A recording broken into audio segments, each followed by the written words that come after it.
Assalamualaikum warahmatullahi wabarakatuh.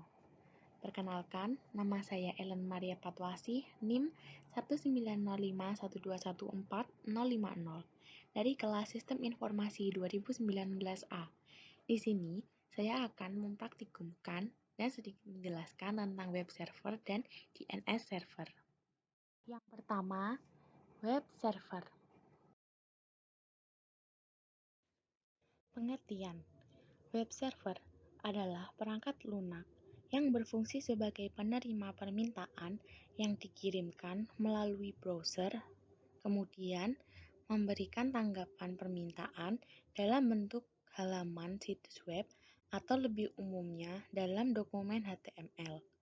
Namun, web server dapat mempunyai dua pengertian berbeda, yaitu sebagai bagian dari perangkat keras atau hardware maupun bagian dari perangkat lunak atau software. Jika merujuk pada hardware, web server digunakan untuk menyimpan semua data seperti HTML dokumen, gambar, file CSS stylesheet, dan file JavaScript. Sedangkan pada sisi software, fungsi web server adalah sebagai pusat kontrol untuk memproses permintaan yang diterima dari browser. Jadi, sebenarnya semua yang berhubungan dengan website biasanya juga berhubungan dengan web server. Karena tugas web server adalah mengatur semua komunikasi yang terjadi antara browser dengan server untuk memproses sebuah website. Bagaimana web server bekerja? Seperti penjelasan sebelumnya, saat mengambil halaman website, browser mengirimkan permintaan ke server yang kemudian diproses oleh web server. HTTP request dikirimkan ke web server. Sebelum memproses HTTP request, web server juga melakukan pengecekan terhadap keamanan. Pada web server, HTTP request diproses dengan bantuan HTTP server. HTTP server merupakan perangkat lunak yang bertugas menerjemahkan URL atau alamat situs web serta HTTP atau protokol yang digunakan browser untuk menampilkan halaman website. Kemudian web server mengirimkan HTTP response ke browser dan memprosesnya menjadi halaman situs web. Fungsi web server. Jadi, selain berfungsi sebagai komunikasi penghubung dengan situs web dan memproses HTTP request yang dikirimkan oleh browser, secara umum, beberapa fungsi web server adalah sebagai berikut. 1. Memastikan semua modul yang dibutuhkan tersedia dan siap digunakan. 2. Membersihkan penyimpanan cache dan modul yang tidak terpakai. 3. Melakukan pemeriksaan keamanan terhadap HTTP request yang dikirimkan browser. Skenario. Dalam percobaan ini, kita akan mensimulasikan web server yang dapat diakses oleh PC client. Skema jaringan yang digunakan adalah gabungan dari simulasi yang kita pelajari sebelumnya, yaitu simulasi subnetting, routing dynamic RIP, dan jaringan DHCP di atas jaringan wireless dengan skema sebagai berikut. Nah, ini saya sudah membuat skenario seperti gambar di contoh tadi. Langkah percobaan. 1. Buatlah skema jaringan seperti gambar di atas. Dan pastikan jaringan dapat berfungsi dengan baik, terutama jaringan dari PC1, PC4, laptop, dan smartphone dapat tersambung dengan web server. Nah, di sini kan tadi IP untuk web servernya itu kan, nah ini static dengan IP address-nya 4343.431, subnet masknya 2552552550, dan default-nya itu 43434333. Terus, untuk memastikan apakah PC1, PC4, laptop, dan smartphone sudah terhubung dengan web server, yaitu dengan ini command prompt, ketik ping, terus IP dari web servernya tadi, itu kan tadi 43, 43, 431.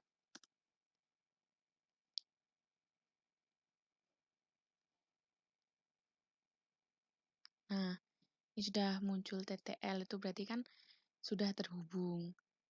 Sekarang dicoba di PC 4. Ayo.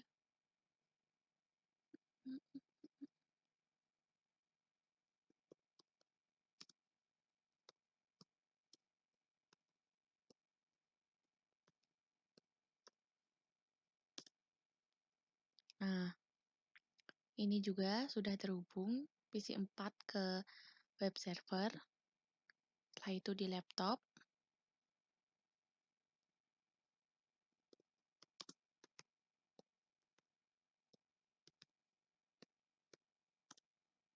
Nah, ini juga laptop juga sudah terhubung dengan web server. Terus di smartphone.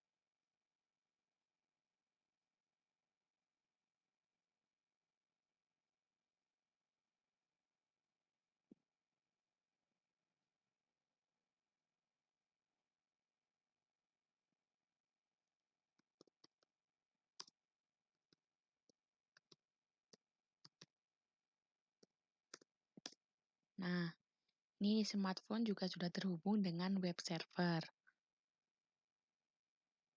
Nyalakan servis HTTP di komputer web server.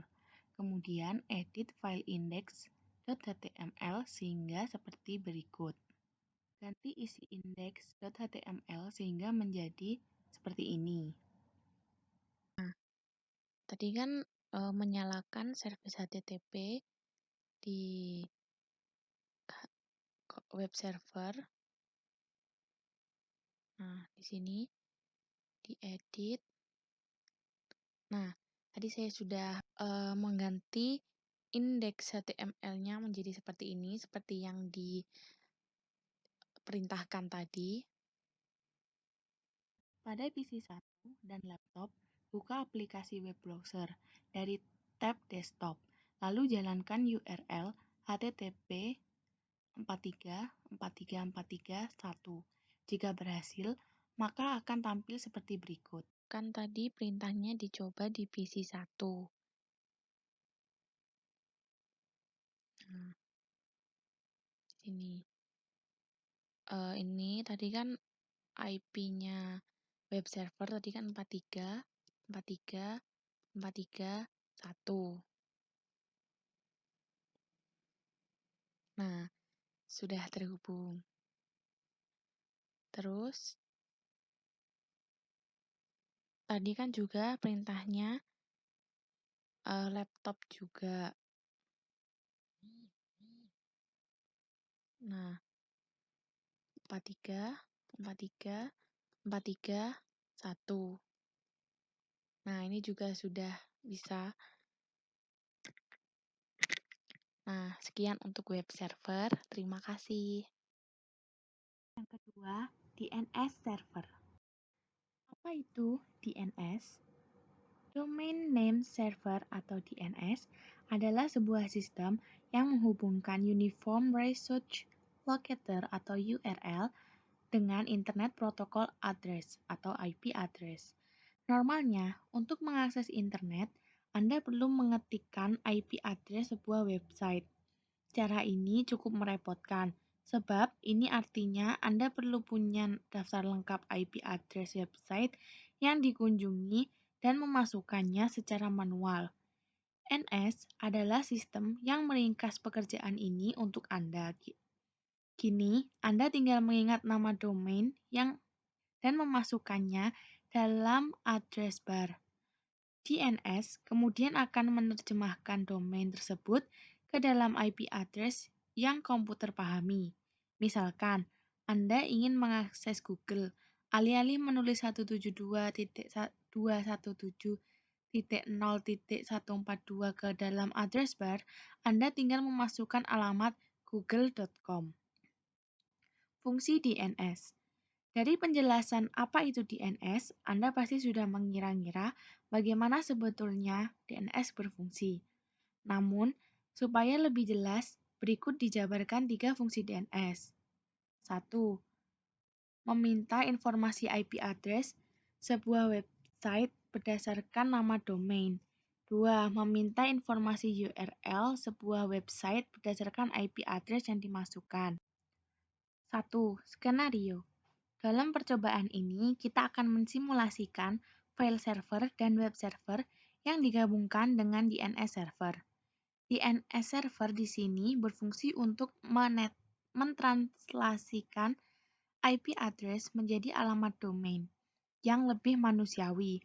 Untuk skema jaringan tetap menggunakan skema jaringan yang digunakan di web server. Untuk FTP servernya ini belum. Nah, ini saya sudah membuat skenario seperti gambar di contoh tadi. 2. Langkah percobaan. 1.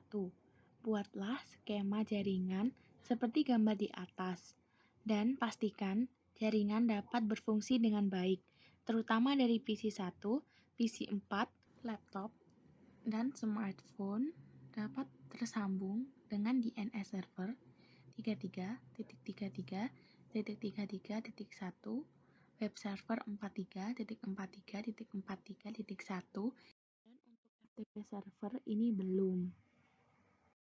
Nah, ini IP-nya di web server sudah 43.43.43.1, dan terus untuk di DNS servernya itu IP-nya juga sudah 33.33.33.1, subnetnya 255.255.255.50, default gateway-nya 33.33.33.33, dan DNS servernya itu sama dengan IP address, yaitu 33.33.33.1. 3. Pada PC 1 dan laptop, jalankan perintah nslookup seperti berikut. Nah, sekarang menambahkan seperti yang dicontoh tadi. Nah, itu di service, terus ke DNS, terus ditambah di sini itu yang pertama jarcom.com. Tipenya itu A-record dan addressnya ini sesuai dengan IP dari web server. Itu tadi 43.43.43.1. Nah, untuk yang kedua tadi kan di sini www.jarcom.com. Nah, ini tipenya pakai CNAME dan hostname-nya ini itu jarcom.com. Save. Ini di-on-kan dulu. Aduh, maaf. Ini add. Nah, sudah. Pada PC 1 dan laptop, jalankan perintah nslookup seperti berikut. Nah, ini kan tadi perintahnya disuruh nyoba di salah satu PC. Nah, itu saya pilih PC 4. Nah, ini IP-nya, DNS-nya diisi sesuai DNS server tadi, yaitu 33.33.33.1. Nah, begitu juga dengan di web server.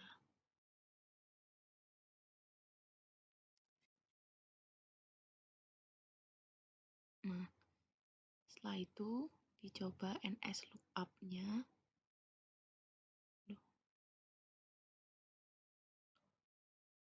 Nah, nslookup jarcom.com.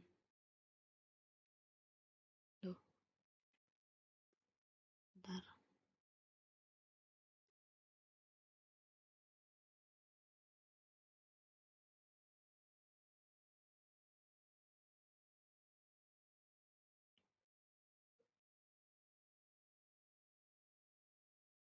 Nah, ini sudah ada jarcom.com. Nah, sekarang kita coba di laptop.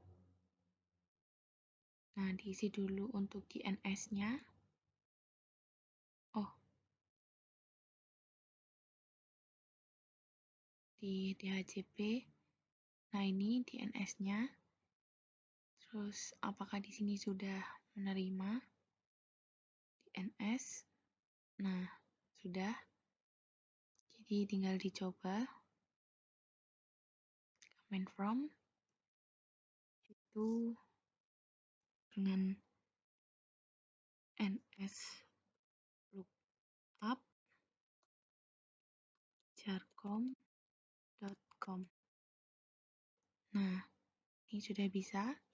Dan yang satunya coba ns lookup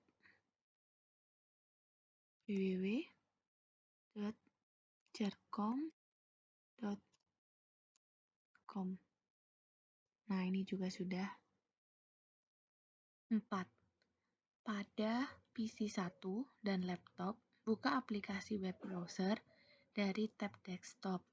Lalu, jalankan URL http://jarcom.com atau http www.jarcom.com. Jika berhasil, maka akan tampil seperti berikut. Nah, sekarang dicoba di web browsernya, yaitu jarcom.com. Nah, ini sudah ada. Terus yang satunya tadi www.jarcom.com. Nah, ini juga sudah bisa. Sekian dari saya. Terima kasih. Wassalamualaikum warahmatullahi wabarakatuh.